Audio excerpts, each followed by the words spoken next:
Hi guys, welcome to Coco Foods. If you're interested in seeing or knowing how I made my homemade cornstarch Bobba Pearls, please stay tuned.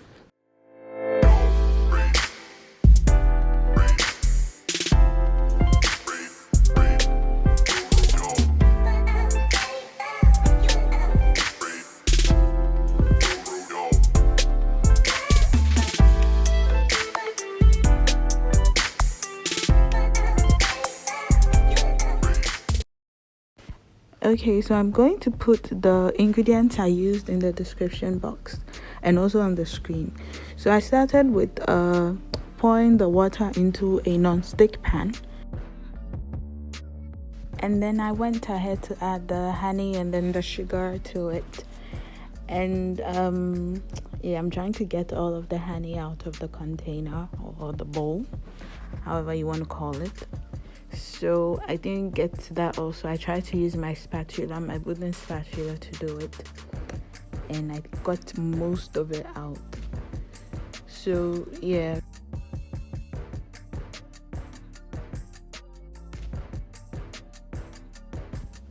Okay, so now that that's done, I'm going to stir until everything is completely dissolved in the water.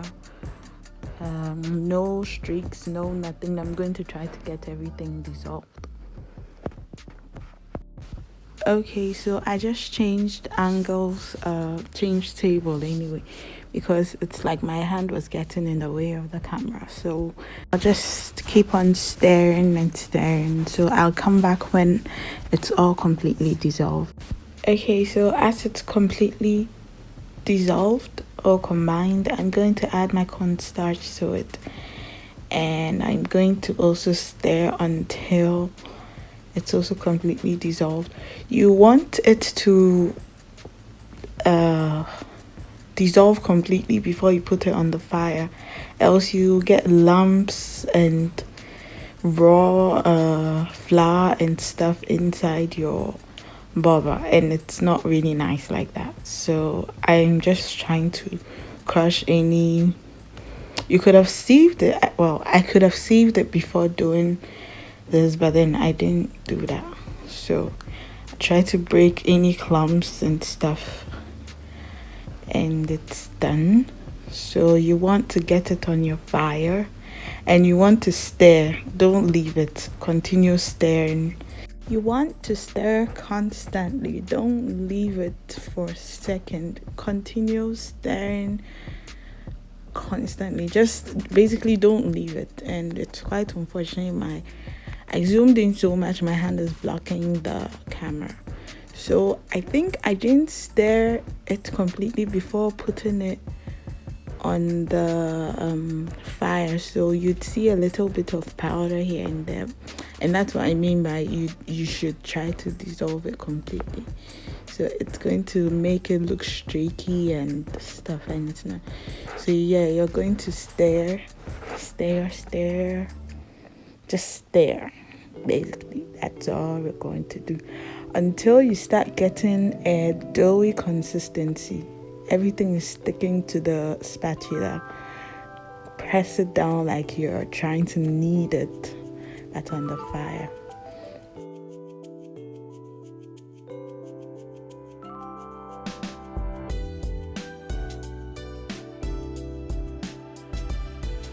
And so you're going to end up with something like this.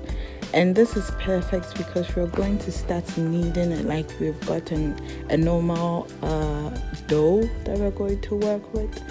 So you still want to knead it. It's warm. Well, it's a little bit more than warm anyway. So I'm just trying to get it into a ball. I'm going to sprinkle a little bit of cornstarch on it so it doesn't stick to the board.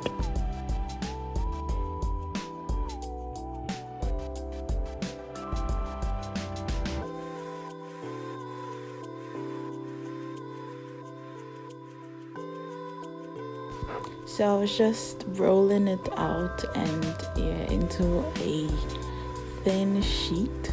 You see, because I didn't stir it properly before putting it on fire, you can see a little bit of lumps and stuff. it's not really a big deal, but it's not for presentation's sake. It's not really nice. But then I just wanted to show how it looks when you don't completely stir it before putting it on the fire. That's why it's quite important to do that before anyway. So yeah.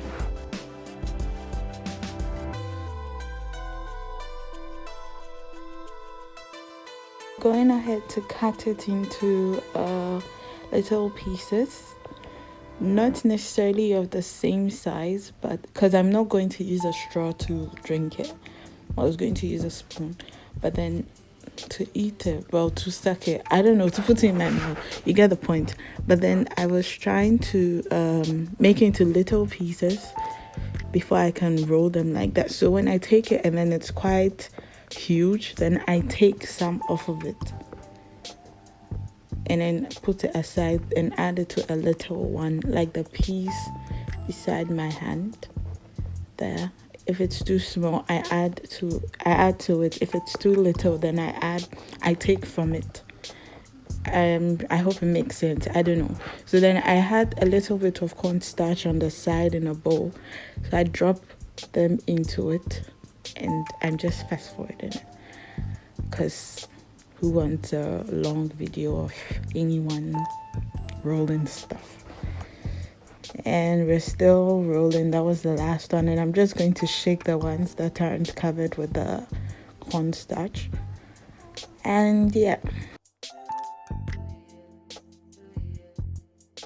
So before I started to roll the dough out, I put 5 cups of water into a pan and let it boil. So it was boiling while I was cutting the dough.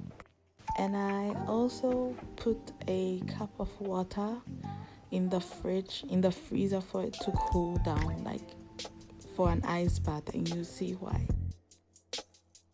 When you pour the pearls inside the boiling water, you don't want it to sit. You want to continue stirring and stirring so they don't stick to the bottom of the pan or stick to the themselves. So that's why I needed the cold water. So you're going to shock it to stop the cooking process.